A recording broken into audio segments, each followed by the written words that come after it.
Hey guys, welcome back to the Midnight Movie. This will be our second Fulci film in a row. I have been wanting to talk Lucio Fulci for a long time. I don't think we've ever covered him. We might have done The Psychic, which we'll redo because that was many episodes ago. But today is probably, this has to be the most notorious of Fulci's films. And I understand why The New York Ripper from 1982 is such a big deal. But again, I'm a weirdo. I don't really watch these movies for gory set piece kills that he films in his movies.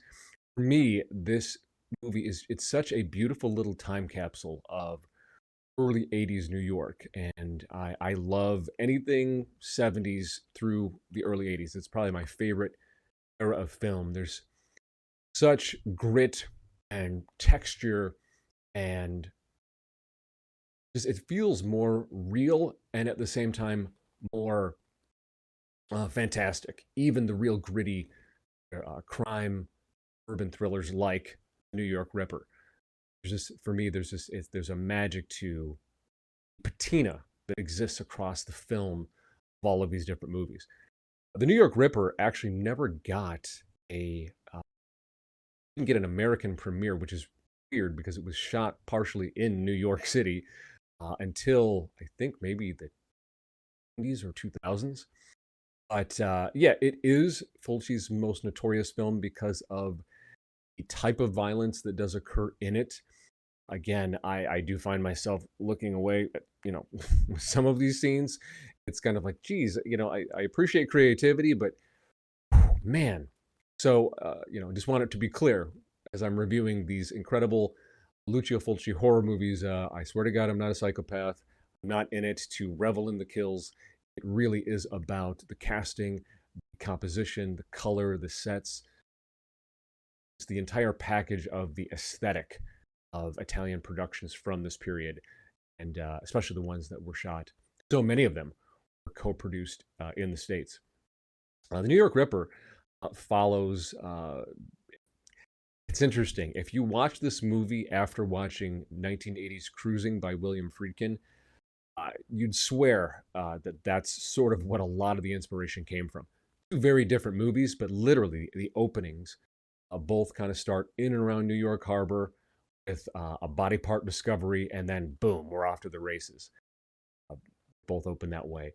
The New York Ripper follows the character of Lieutenant Fred Williams and his following, these grisly murders and just series of body parts throughout the city, trying not to scare too many people into about what might be going on until they have an idea of what the hell is going on. We're also introduced to a character of Faye, who's a young woman, kind of like our heroine in the film, who also gets drawn into this and isn't sure if people in and around her might have been involved in it. Is she herself a target?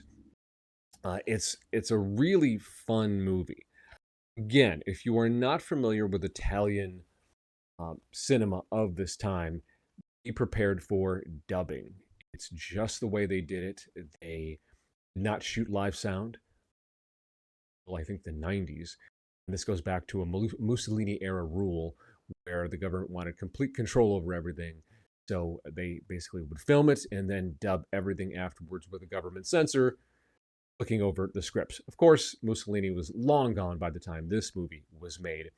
But this was another attempt by Italian filmmakers of the period to sort of cash in on a lot of early 80s American murder thrillers.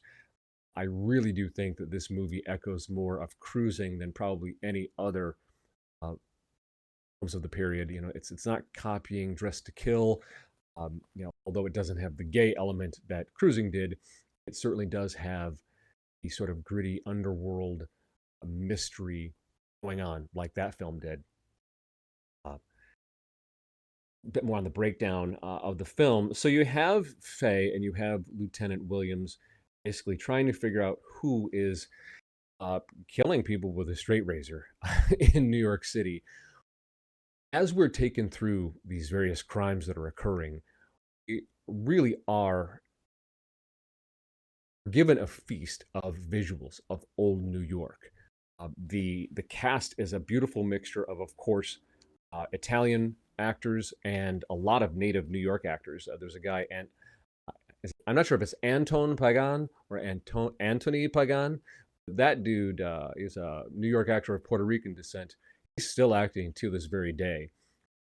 He's in one scene, a really racy scene. That's something else I kind of forgot. In addition to the violence of this movie, it's pretty racy and sexy too, which, again, this is why I'm absolutely convinced that cruising had a major influence on Fulci and the other scriptwriters of this film, because you have a muscle-bound dude meeting up with women and seedy hotel rooms, and you have one character, this a woman who is married to a wealthy dude in the city who might have an idea about what's going on. His wife is just a freak. He is just running all over town trying to get action, and I was shocked at how much was shown of this woman, and I'm like, okay, yeah, this is definitely an Italian production. You can almost tell because there are certain areas where an American production would, sort of cut the frame or cut the film, cut away to something else, and they don't do that in Italy. They show you everything. They don't have hangups, but the human body and sex. Uh, no, the sexual element is obviously speckled in there to sort of create a more seedy idea of New York. And again, this is the New York of the late 70s, early 80s. Still had, you know, uh, adult movie theaters. Still had that element in New York. This was before the big cleanup would start occurring in the 90s and really almost over sanitized New York. It's a shame that that went away, because you look at these, not that you necessarily want your wife and kid to be walking through parts of New York and seeing triple X posters coming in into an adult arcade, but it adds a texture to type of texture to the city, and certainly to the movie. It's very of its time, which doesn't date it. It just makes it way more interesting. And again, as we are brought through each one of the various crimes, just I'm blown away at the use of color, the use of shadow. Um, Fulci is one of the first to really get the color of blood right in a lot of these films, which is refreshing. Um, Only thing I would say beyond, again, if you're not familiar with the dubbing in Italian films, might uh, battle you a little bit, is the killer in this movie calls the police um, before he strikes. He calls and he uses sort of a duck voice, almost like Donald Duck, which I know you're thinking, yeah.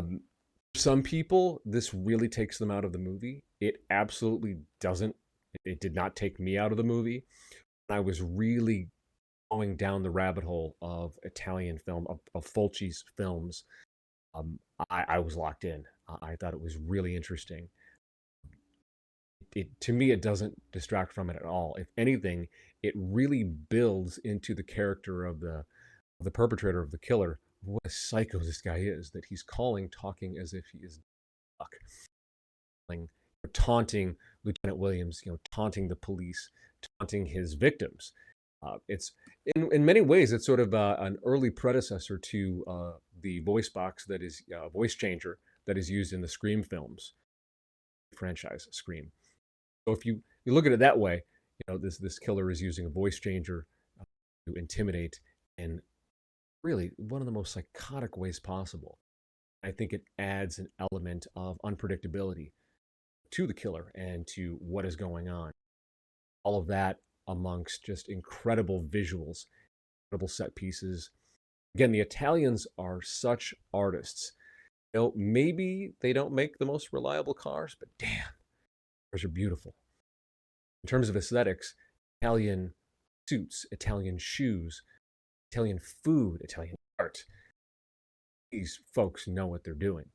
And so I feel like so much of that sensibility is pulled in to their direction, production, and craft of even the grindhouse horror movies that were really just intended to give some cheap scares and some cheap thrills and make some money. This movie has a cult following, so it's not just weirdos like me that love it.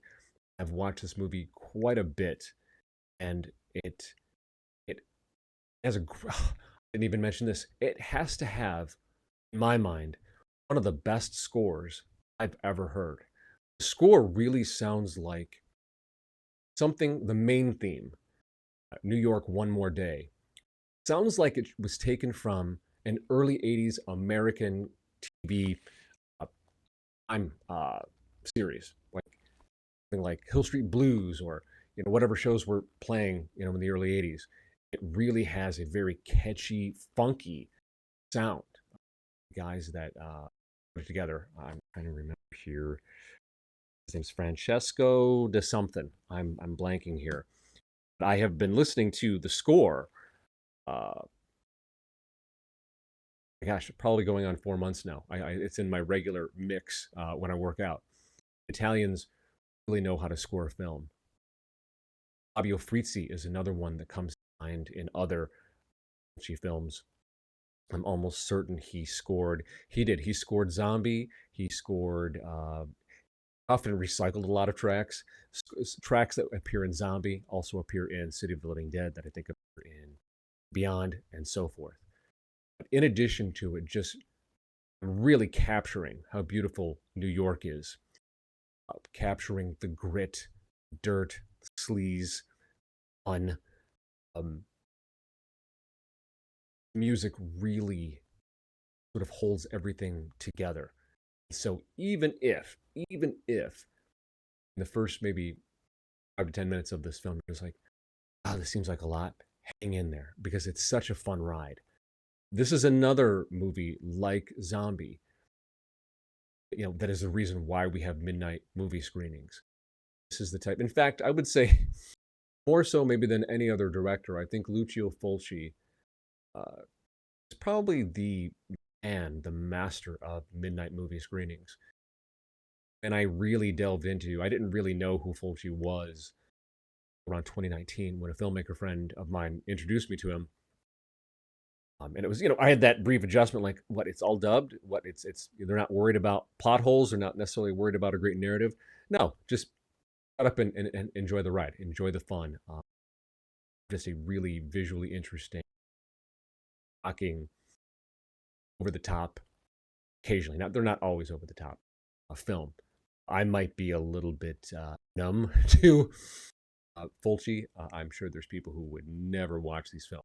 Again, New York Ripper. These films are not for the faint of heart. I don't think that they are the splatter fests that a lot of other films are. I think that it's certainly less graphic than the Terrifier films, less graphic than like Rob Zombie's films. I love Rob Zombie. He's a fun guy. Um, it's there. The kills are very creative and they're almost overly audacious. And I boy here will look away. It's how it all comes together. Old New York, grit, hard boiled police lieutenant on the case, the beautiful protagonist who is trying to uh, herself safe, trying to figure out what's going on, can't trust anyone around her. All the while, you have this psychopath calling all of them the Donald Duck voice and taunting them. Uh, it shouldn't work. It really shouldn't work. If you were to read all this on paper, you'd be like, "Ooh, I don't know about that," but it really does. Um, that's the fun, specifically of the New York Ripper, but I think it is the fun of all of these exploitation productions that the did. Maybe the early to mid '70s through the end of the '90s, is they were just having fun. These guys would just sit around. There tended to be 2 to 4 screenwriters per film, and I think that they were just like, okay, what are some of the most fun concepts and ideas? These two or these three American hits. What could we take from these, sort of build something new, something that evokes those movies like Warriors, evokes Cruising, evokes Escape from New York, but also put our own spin on. And these movies are just fun. These guys were not setting out just to make art. This is not Tarkovsky. This is not Scorsese. This is Nolan.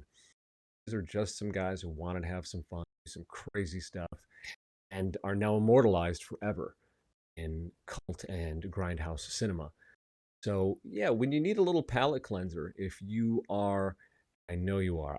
There's at least 40 or 50 of you that consistently watch these movie videos, and I so appreciate it. I know you guys feel the way that I do because I've gotten messages.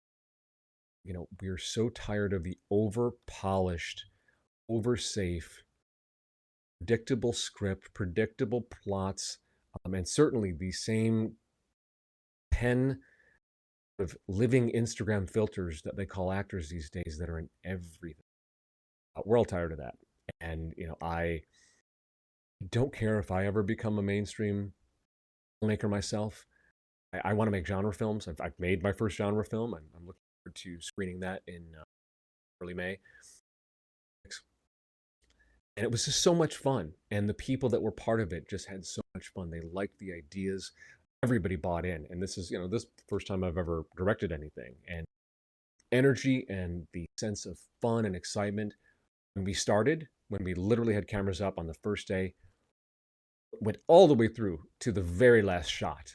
And that was amazing. And just sort of taught me that people really are tired of the same old stuff. I think we might be on the verge of indie revolution. As much as I know people are worried about AI and tech, there are so many people out there that are literally going out and buying 35 millimeter cameras and buying film or buying a digital camera and just shooting things because they've always wanted to do something like blank or they had an original idea. So much of that stuff, I really think, it's inspired by movies like The New York Ripper. It's inspired by movies like Vigilante. It's inspired by movies that are these smaller, more cult niche movies. Look Tarantino. I mean, that guy, his entire aesthetic style is built off of the treasure trove of everything from B movies to European movies to exploitation movies that he absorbed, basically from the late 60s through the 80s. And the guy developed his own style from it. Yeah, I mean, it's just, there's no more fun director out there than Quentin Tarantino, in my view. I don't know anybody who, when one of his movies is on, we all just, it's up. We all stop and we watch. And that is the type of fun I think that you also get from The New York Ripper. You get from these Italian exploitation films. You get it from Zombie. You get it from New York Ripper. You get it from City of the Living Dead.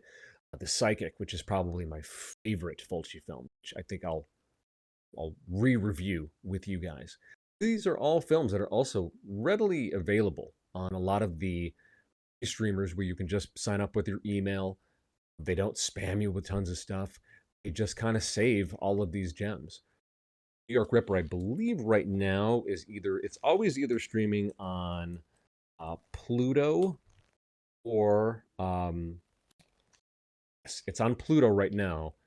It hops between Pluto, Shutter, Tubi, and that's it.